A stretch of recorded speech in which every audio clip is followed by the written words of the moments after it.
perspective now of an Amhara Fano leader. The Ethiopian government has at several points labeled Eskinder Nega a treasonist and a terrorist, and he has served time in prison for those charges. He is now the chairperson of the Amhara Fano People's Organization, and he joins us now on the phone from his home region. Eskinder Nega, thank you so much for joining us on the Newsmakers. Thank you for having me. You know what? I'll let you begin then by telling us why you wanted to appear on this program. You were on the phone out of security concerns. So what do you think needs to be said about the conflict in your region?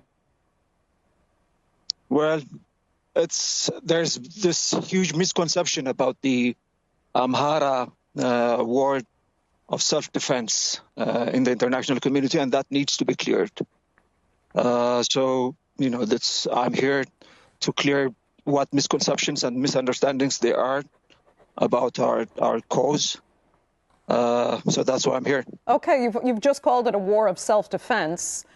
So you and several other ethnic groups in the country say that you are the victims of the government's ethnic cleansing campaign. However, your critics have said that you are actually an ethno-nationalist leader seeking to bring back Amhara dominance while claiming to want national unity. So which is it? Well, we're certainly not an ethno-nationalist organization seeking ethnic empowerment. That should be clear. In fact, on the contrary, we are fighting, identity politics, ethnic-based, hate-infused politics. So we're exactly the opposite of what is being said about us. I know that ethnic groups, both in Ethiopia and elsewhere in Africa, are, almost exclusively about ethnic empowerment, about political and economic empowerment, but not us. Because, when you look at the genesis of the Amhara struggle, if you look at the genesis of the Fano movement, it was a reaction to the state, both at the federal and at the regional level. Killing Amharas on the basis of their identity in the thousands, in hundreds of thousands, by the way. Okay. So we reacted to mass killings by the state against the Amharas. So what then about the our claims? Genesis is different. I'm sorry. What about the claims then that Fano forces, your forces, are now working with the TPLF and with Eritrean forces, your former enemies, to bring down Abiy Ahmed's government? Your forces have also been accused of ethnically cleansing Tigrayans, we must mention, during the war there, in regions that you actually claim to be part of Amhara. Well, I mean, this is, there's so much that's being said because this is the age of the internet. And if you have social media, all sorts of things could be said about you, about the group. But this is not unique for us. I think this is a worldwide phenomenon. But as to the charge that we're working with the TPLF, that's completely incorrect, and I state that categorically. As far as our survival, the means through which we are fighting the government, it should be clear that we do not, have an external supporter. We are sustaining this struggle on the shoulders of the farmers, who constitute, about 85% of the population, of the Amhara population. On top of that, we have some donations from the diaspora, a small amount. And of course, we rely for munitions from the battlefield, from what we capture from government troops. So it should be clear that we're very self-sufficient. It's a very self-sufficient movement. We do not rely on external support for defending ourselves from genocide. Okay, then explain more about what is actually happening to your people now, including the civilians in your area, because the director of the International Committee of the Red Cross actually told us in our report that they are facing, as he said, an avalanche of requests and humanitarian needs and transporting critically injured patients for treatments and surgeries. Are you in large part then responsible for that by taking up arms in this fight? No, we're not. We're not. It's the government. The government attacked us, and we had no choice but to defend ourselves. Like I said, on the basis of our ethnicity. This is mass killings, irrespective of who we are. The children. There was no exception for infants. There was no exception for pregnant women. There was no exception for elderly people. The government.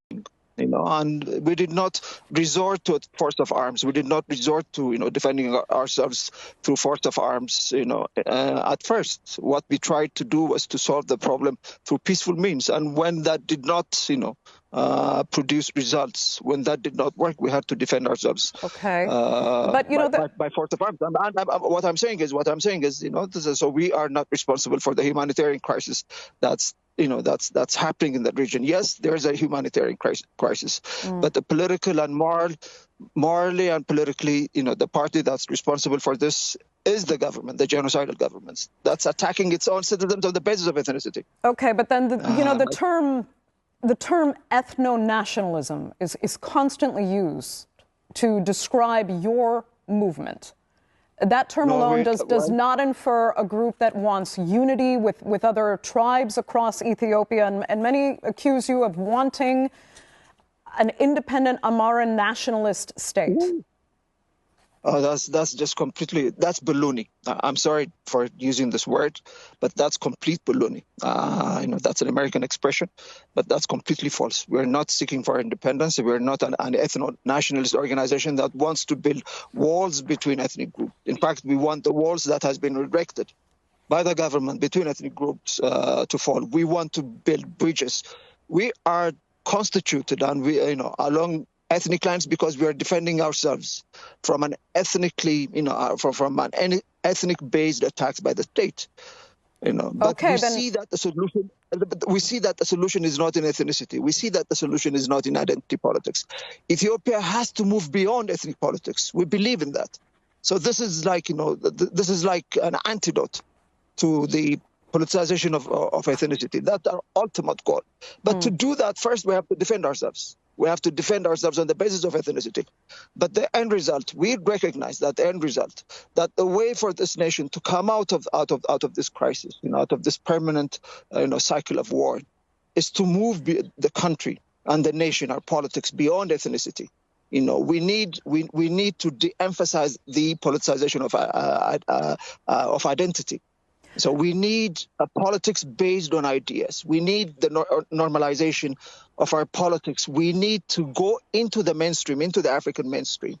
And the African mainstream is that, and the identity politics is discouraged by the state. What you're describing constitutionally. Sure. And that's what we want. That sounds ideal. That's what we want. That sounds ideal. But please explain how organizations like yours can coexist with fellow ethnic and tribal groups and their respective militias if each of you wants recognition for historic grievances while also claiming you're the victims of, human rights abuses, not just by the government, but also by other competing ethnic militia. Well, we want to forge an alliance with other ethnic and Ethiopian forces, and even regional forces, by the way, that wants to de-emphasize, like I said, ethnic politics, that wants to move both Ethiopia and the region, the Horn of Africa, beyond ethnic politics. And as it's done elsewhere in Africa, in Ethiopia, what has been done is there's a constitutional entanglement. There's constitutional marriage between ethnicity, identity politics, and the Constitution. Constitutional mandate. We need to change the Constitution, and we need a Constitution that does not, that does not encourage ethnic politics, identity politics. So, how do we, partner with other tribal groups, like you said, and other ethnic groups and other political forces, if they have a vision, if they believe that the nation needs to go beyond ethnic politics, if they believe that that the genesis of our problem, our problem revolves around identity politics, and if they want to move the country, beyond identity politics, then we could partner and move this country out of ethnicity, out of the politics of ethnicity, out of the politics of identity. So that will be the basis. That will be the basis of our alliance. We need partners who hate identity politics, who do not believe in identity politics, and who see that this country needs to move beyond identity politics. Okay, then so, you in particular would have to let go of any past grievances and a horrific conflict with Tigrayan forces that Amaran forces were involved in. Do you believe really that all of these groups would be willing to let go of the past, the very recent past in some cases, perhaps grant amnesties and move on? Of course, why not? We have to move on. We can't be tied to our back history. We can't be, we shouldn't be prisoners of history, of our back history. We should be looking forward. Okay. But the problem is just you have mentioned some organizations, the ethnic-based organizations in Ethiopia believe in ethnic politics. They believe in perpetuating ethnic politics. They want they want the constitution. They don't want to change the constitution. Almost all ethnic-based organizations, except the Fano movement, except the Amhara-based ethnic organizations, want to preserve the constitution, which mandates, which insists that, the country's politics should be on the basis of identity, particularly ethnicity. The constitution has created this ethnic enclaves. Okay. And what it has done is fractured the country. We do not have a federation. What we have is a fractured.